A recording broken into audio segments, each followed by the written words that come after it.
ma vie. Est-ce que je continue avec ce gars? Elle a eu tout son temps. 27 heures de route, c'est trop long. Je suis sûr que quand je vais quitter Niamey pour Cotonou encore, c'est sûr, le quartier va changer. Je vais être là. Mais la maison là n'était pas là il y a 2 jours. C'est trop long, 27 heures. Et il y a beaucoup de changements chez moi d'ailleurs. Mon père, il vient d'avoir WhatsApp. Je sais, il aurait pu l'avoir depuis, mais il cherchait 100 000 francs pour l'inscription obligatoire que je lui ai dit.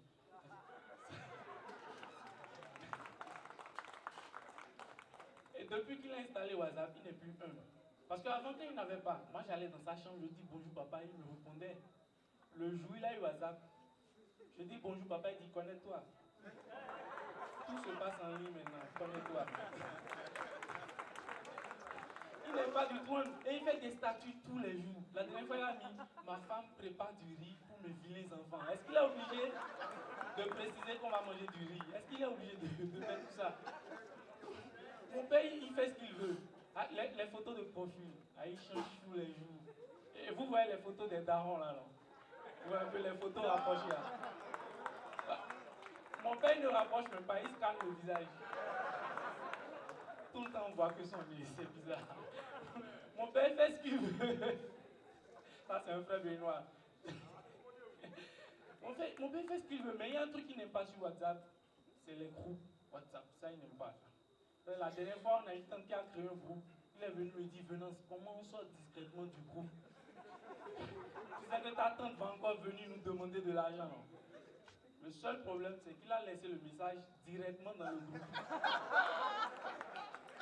Donc nous autres, nous sommes sortis du groupe, on les a laissés entre adultes. Non, mon père n'est pas du tout un maintenant, il fait ce qu'il veut. Il a essayé de me donner un truc par contre. Vous voyez la ceinture en temps avec le téléphone sur le côté. Moi je lui ai demandé déjà pourquoi on met la ceinture sur le côté et le téléphone pardon. Il me dit c'est parce que le téléphone en temps c'était l'objet le plus cher qu'on pouvait avoir. Et d'ailleurs il m'a montré une photo de lui. Il était là avec la ceinture et son frigo sur le côté comme ça. Et derrière lui il y avait ses potes aussi, hein, avec la ceinture et le gaz. Ils étaient là. C'était en 1945, le groupe des gaz à effet de serre. Ils faisaient ce qu'ils voulaient, les gars.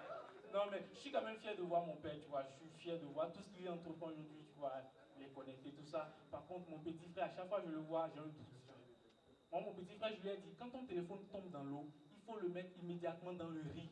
Ça va réparer le téléphone. Il est allé à la piscine.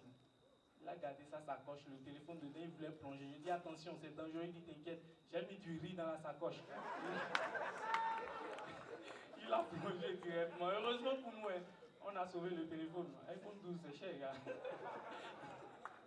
Non, mon petit frère, il est compliqué parce que c'est une génération un peu bizarre. Mon petit frère, vous savez ce qu'il fait? Parfois, il allume la télé, il va derrière la télé pour voir s'il peut surprendre les acteurs. Il est là. Il est complètement fou, mon petit frère. Mais je le comprends, vous voyez. Aujourd'hui, nous, quand on allait à l'école, on nous frappait, ça nous éduquait un peu. Aujourd'hui, il faut les laisser, tu vois. Aujourd'hui, on ne frappe pas les enfants parce que, avant de frapper l'enfant, il faut déjà signer l'autorisation parentale. Alors que nous, non. Aller à l'école, c'est l'autorisation parentale. Si on pouvait te frapper, écoutez, moi, j'en veux même pas aux anciens qui nous frappaient. Parce qu'il faut se dire la vérité. Les anciens, ils sont très mal payés pour le boulot qu'ils font. Ils sont très mal payés. Ils doivent des mois de loyer. Hein? Il y a des anciens qui se font battre par leurs femmes. Et quand ils ne peuvent pas frapper la femme, c'est nous, ils viennent frapper. Moi, mon métier 2, un jour, il m'a frappé, à un moment donné, il s'est arrêté. Il m'a regardé dans les yeux, il a plié ses manches. Il a dit, je vais te tuer, maman Fatine. C'est qui, maman Fatine, dans cette histoire? Non, oui.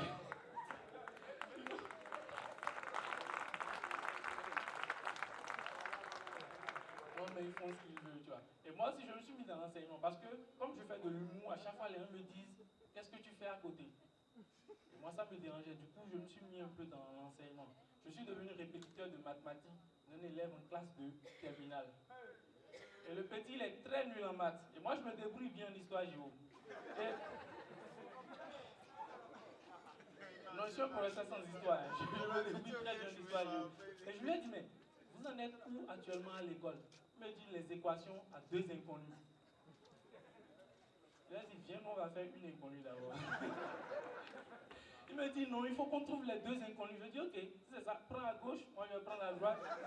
Il va essayer de les trouver. Il dit non, c'est X et Y, les inconnus. Je dis quoi? X et Y, je les connais. Déjà, c'est 2 lettres de l'alphabet. Et parfois, le X représente la femme et le Y représente... Sauf qu'aujourd'hui, il y a des X qui sont en réalité des Y. Et il y a des Y qui sont en réalité des X. Et parfois, il y a un Y qui te dit je me sens X. Ils font ce qu'ils veulent. Et bien évidemment, il a eu 0 en mathématiques à l'école. Son père lui dit mais pourquoi il n'a pas la moyenne? Je dis papa, je vais vous expliquer. Votre fils et moi on était tranquilles. Il y a 2 inconnus qui sont entrés dans l'équation. On continue de les chercher, on va les trouver le jour.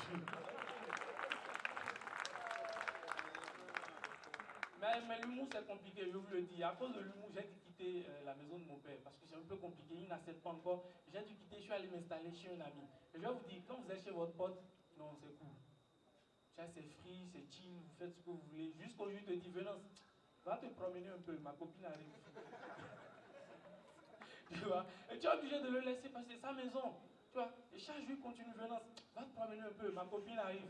Sauf que moi, je me suis tellement promené que je maîtrise déjà le quartier. Donc, où est-ce que je vais partir? Et je sais que sa copine ne me disait pas, parce que Joël a dit, Venance, il faut prendre ta vie au sérieux. Ah, les femmes savent nous toucher. Il faut prendre ta vie au sérieux. Au début, quand on te dit prends ta vie au sérieux, tu boutes. Tu es là, comment moi je vais prendre ma vie au sérieux? Ma vie elle est très sérieuse. Mais après ça te travaille. Et tu acceptes. Et tu te dis, elle a raison, ma vie n'est pas du tout sérieuse. Tout ce que j'ai actuellement de plus cher, c'est un jean bleu délavé.